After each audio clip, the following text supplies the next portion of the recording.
Hello guys, welcome to my blog. કેમ છો બધા? મજામાં છો ને? હારા છો?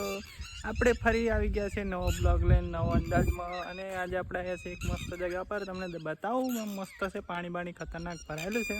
નવા તો ચેનલ સબસ્ક્રાઈબ કરજો, જૂના તો શેર કરી દીજો. આપણે ગાડી લઈને આવેલા છે, પિકઅપ બતાડ્યા.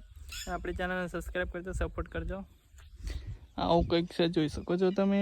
ખતરનાક પાણી ભરાયેલું છે દૂર. લોકેશન છે ગાઈસ, મસ્ત ખતરનાક. મારી ગાડી આવું કંઈક છે. તો મિત્રો, આવું મસ્ત આપણે કિનારે ઊભા છે, ગાડી લઈને થોડી વાર બેસી એવું કરીને ઊભા છે. બીજું કંઈ નહીં કેવું. આ સામળ કૂવાનું છે, સામળ કૂવા. આ બાજુ સમસણ છે ને આ બાજુ નદી છે. ખતરનાક લાગે એકદમ મસ્ત. ફોટા પડે, વિડીયો ઉતારો હોય તો અહીં આવી શકો તમે. આપણા નાનો બ્લોગ હતો. મળીએ કંઈક પાછા નવા અંદાજમાં નવો બ્લોગ લઈને આવીશું. ચાલો.